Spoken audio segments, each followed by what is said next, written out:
Guys, Nutrisense.com, they're doing 3.3 million a month today in revenue, up from call it just under a million a year ago. So really healthy growth past 12 months. They got going back in 2019, pre-marketing inside of Facebook groups like the Ketogenic group and Oura Ring group. Once they pre-sold and had traction, they did a 250K seed round. They raised about 32 million bucks to date to scale this company. Now a team of 170 people. Again, you want to measure your glucose levels. You put a little white thing on the back of your arm, you get the app, you pay about 2,200 bucks per year if you want a 12-month plan. They've got nice CAC arbitrage as they spend about 200 bucks to get a new customer now looking to scale. Hey folks, my guest today is Dan Zavaratny. He's the co-founder and COO of Nutrisense, a metabolic health company that helps anyone discover and reach their health potential. Under his leadership, the company's become one of the fastest growing startups in America. He's led the company through rapid growth, building a team of 170 employees in just over 3 years and raising $32 million. Dan, you ready to take us to the top? Let's do it. So just to be clear, is this sort of a D2C company or is this pure play software, B2B? Sure. We're purely D2C right now. It doesn't mean we're not going to go B2B. Our belief system is that specifically around the healthcare industry, it's very hard and long takes to go to B2B. So the trend's been go direct to consumer, show folks what is possible, and then push the industry in the B2B direction so they can start asking for it and making progress. Mm-hmm. So how do you deal with churn, right? I mean, is it a subscription fee, and how do you keep folks engaged long term? Yeah, so people sign up for subscription. We have different options, anywhere from 1, 3, 6, or 12 months, and people commit to a certain time frame. And churn, for direct consumer is always an issue. But the way we look at churn is as long as there is at least 3 to 1 contribution margin lifetime value to our CAC, we're always happy with that. So as long as we keep maintaining that, we're always pleased. In theory, as long as you're above 1-to-1 ratio, you're always successful, right? Because then you just have to cover your fixed cost. But 3 to 1 is really what we aim for all the time. And so what do you spend on CAC typically? So our CACs range. You referring to like absolute dollar amount? Sure. Our CACs range based on channels, but it goes anywhere from free to all the way up to like $300, right? It really depends on the channel. We use a mix from Instagram, Twitter, Quora, Pinterest. I mean, really every single YouTube, influencers, every single channel you can imagine. But if you look at all of your paid spend last month divided by the new customers driven from those paid channels, what would the weighted average CAC be? Something like 150, 200 bucks? Yeah, around 200, somewhere around 200. Interesting. And what are they paying? So what's the average customer paying per month, per 6 months, per year? Sure. So we look at the CAC to LTV ratio in 2 different ways. One is the gross booking. One is the actual realized LTV. And the reason I say is because some of us might sign up for, let's say, 6-month plan, and that might be a $1,200 plan. They're paying, however, they may actually like the program so much, they may stay for an extra 3-4 months. So what we realize with our customers is our product is direct consumer, so we can continuously iterating on it. So the retention actually improves. So we see this when we first started, to give you context, people would stay for like 3 weeks, right? And now we've rated to the point people are staying 7 to 8 months on average. Mm-hmm. And a lot of times it's just, once we get someone in the funnel, we now have the ability to keep consistently trying to convince them to stay longer. And so it's now the same time where it's like you have a 2-year contract, you're done. It's more of, we try to understand, actually getting a call their customer basically monthly to understand like, what is it you like? And if we're close to solving your problem, great. What's the next problem you want to solve, right? I think if you take a look at specifically around the healthcare system and the health itself, that's one of the few things that will never go away, right? If you think about, a car, you bought a car, you have a car, now you're good. With health, unfortunately, people say we start dying the moment we were born. And so how do we make sure we prolong your health as long as possible and solve in some ways, right? So Dan, just to be clear, I know you have multiple different price points, but the average, if we, if a 6-month plan divide by 6, right, to get a month, and the monthly ARPU is about what, $100, $200? Around 225. 225. Okay. And the cheapest that they can get that effective per monthly cost would be if they sign up for like a year-long plan. Maybe it goes down to like 180 a month or something like that. Yeah, exactly. Yeah. You're right on nail. Exactly. Oh, it is 180. Okay. Okay. Well, I think it's like 189, something like that. Okay. So that would mean the annual plan is, what is that? Something closer to $2,200? Yep. Oh, what's going on there, YouTube? Good to see you guys. Now imagine this. You love watching these interviews with SaaS founders, but imagine if we took all of the valuation data out from over 2,807 interviews I've done manually. Saves you a lot of time. Well, we've done this. We've built it into the beautiful interface inside of FounderPath. Check this out. I'll show you how you can access this in a second, but you log in, you connect your Stripe account, you see your valuation real time. You can see what it changed over the past 88 days and even set goals for valuation this year. Now, the secret to valuation is there's many different ways to value a SaaS business. So the reason you're going to see 3 or 4 different valuations inside of your FounderPath dashboard, this is all free by the way, is because depending on who's doing the buying of your SaaS company, you're going to get a different valuation. A VC is going to pay a different valuation. Private equity firm is different. If you're going to do a minority sale, that's different. And if you sell the whole business, that's a different valuation. You can see all those when I hover over here. Right, so the teal is what a VC would pay, yellow is what private equity, and red is if you sold the whole thing outright. Now, what's cool about this is not built off random data. Again, you guys hear these interviews on YouTube. All these data are built from real-time valuation data points founders share with us on the show. So traction, 1.2 million, seed round, 3.7 raise, they sold 22% of their business. Go in here and filter by the event. Maybe you only want to see companies that have sold the whole business. Well, here are a bunch that have been acquired, the valuation and the multiple. Maybe you're going out right now and you're raising your seed round. Well, go in here and look at all this recent seed deals that went down, what they raised, what valuation they raised at, and what percent that they sold.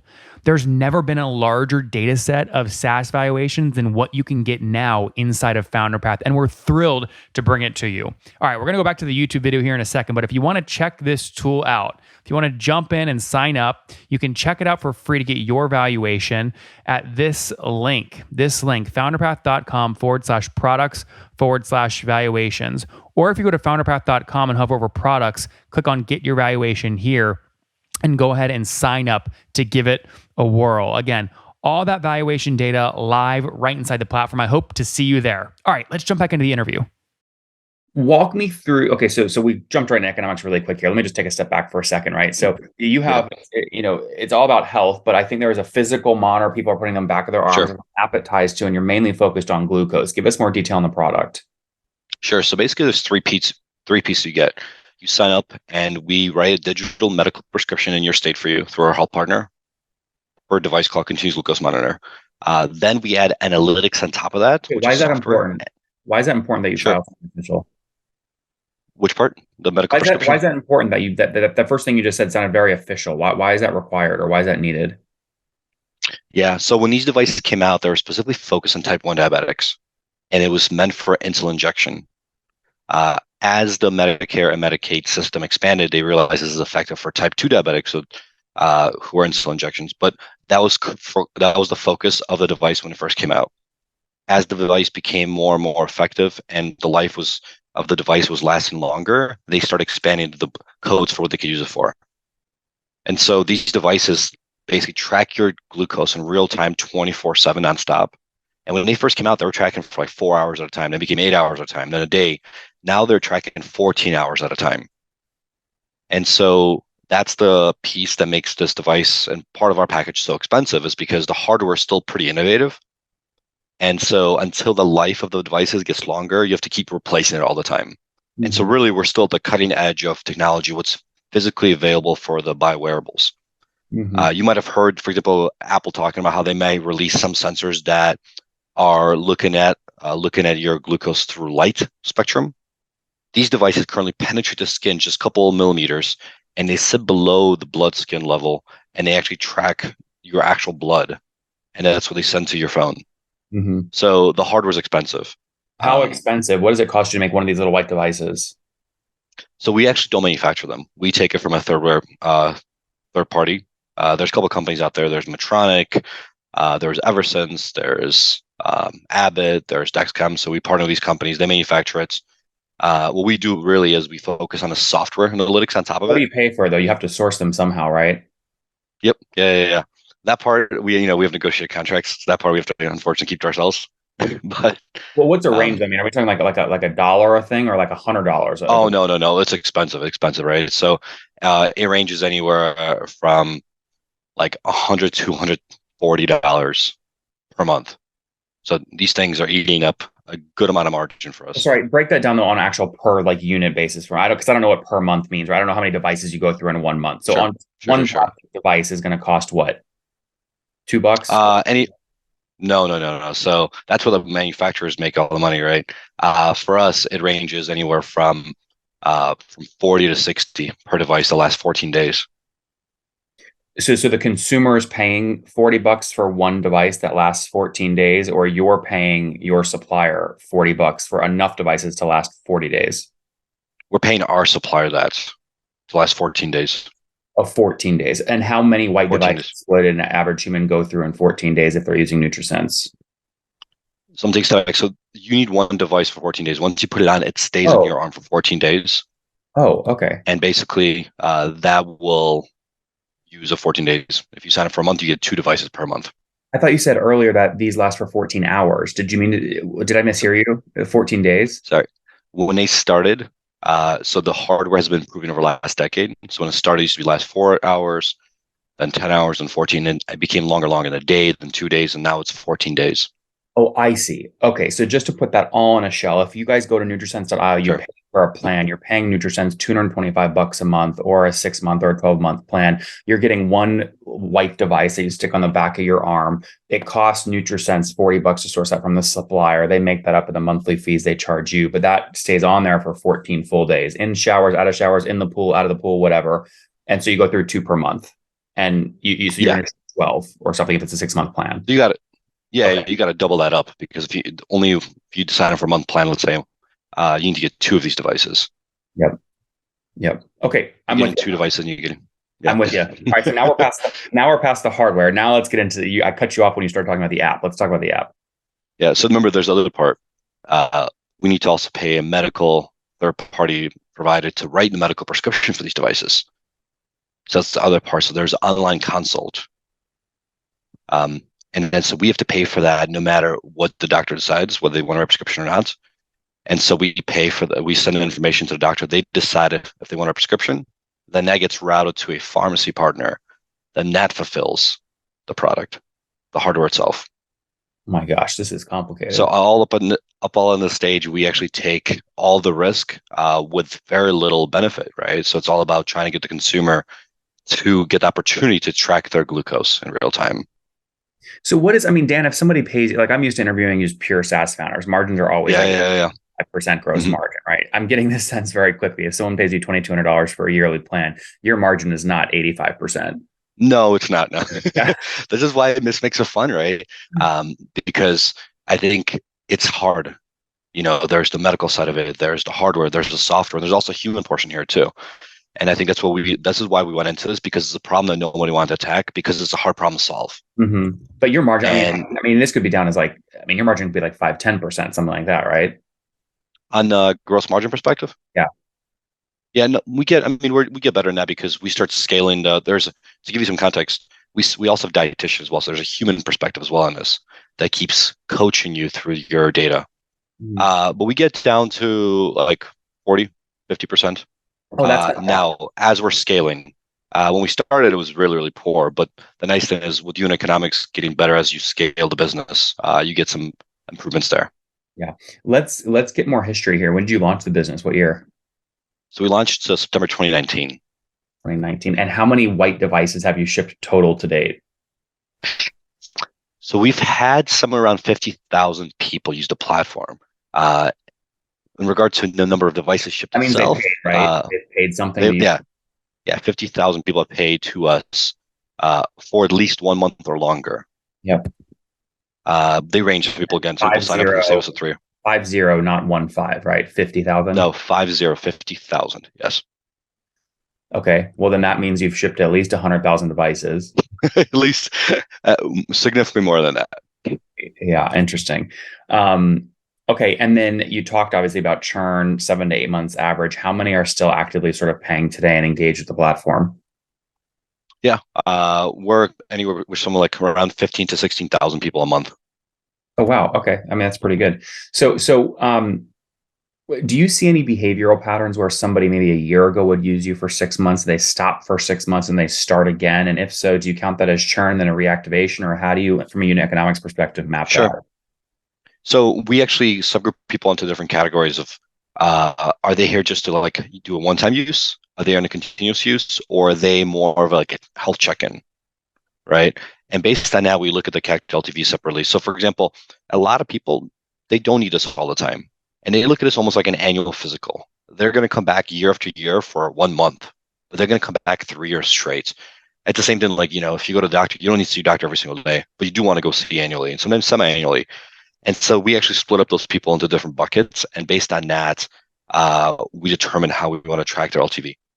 Interesting. Very interesting. Okay. So you get going in 2019. You get your first customers in the door. I guess walk me through funding, capital structure. You mentioned you have raised capital. When was the first round? Sure. So we got revenue before we built the product, actually, and before we raised a single dollar of money. We just started trying to see if anyone wanted this. Because we said, let's get this see if there's anyone who wants the product. Because people thought we were crazy. They're like, why would anyone stab themselves in the arm? And then track and let someone else read their data and give them feedback all the time, right? And so we started trying to see if anyone wanted it. And we just put up a landing page and said, pay here. And just went to Facebook groups and just started telling people in Facebook groups. What was the first Facebook group that you used? It got, your early customers. Yeah, there was two that stuck out. It was the ketogenic groups, people that follow the ketogenic diet, and then also people that have Oura rings. So those two groups seem to be really into this right away. And we said, we want to build this. If you believe in this, sign up and we'll let you know when it's built. What was people actually came and started paying us on the landing page? It was $500. And what did you tell them? Like, wait, give us 6 months and we'll deliver it to you. Otherwise, we'll refund you. We said, pay us and then we'll let you know when we're ready. We didn't even tell them when, when we're going to launch us or not, right? How long did it take? It took my co-founder like 3 weeks to launch. So if people pay you 500, but like, let's say you're launching today, I pay you 500. I'd have to, you actually got things out to me who have prepaid in 3 weeks. So we need to build the software, right? Because we had to build our own software analytics. And my co-founder, who was an engineer by background, he said, hey, let's see people actually like show me that there's demand for this. So as I went and got people to prepay, he's like, whoa, this is real demand. People won't prepay for something that doesn't exist yet. Mm-hmm. So then he drank a lot of coffee and just sat there and pumped out the first version of the software and released in 3 weeks. The problem is that when we released, it was coincided with iOS 13 release. I think it was the newest iOS back then. It was 13 or 14, I'm trying to recall. But we didn't anticipate the night mode, which basically makes your phone our app went black screen from like 10 p.m. till 6 in the morning. So people are paying, $500 and they can't use the app for a third of the day. So that was a really fun thing to fun challenge to solve.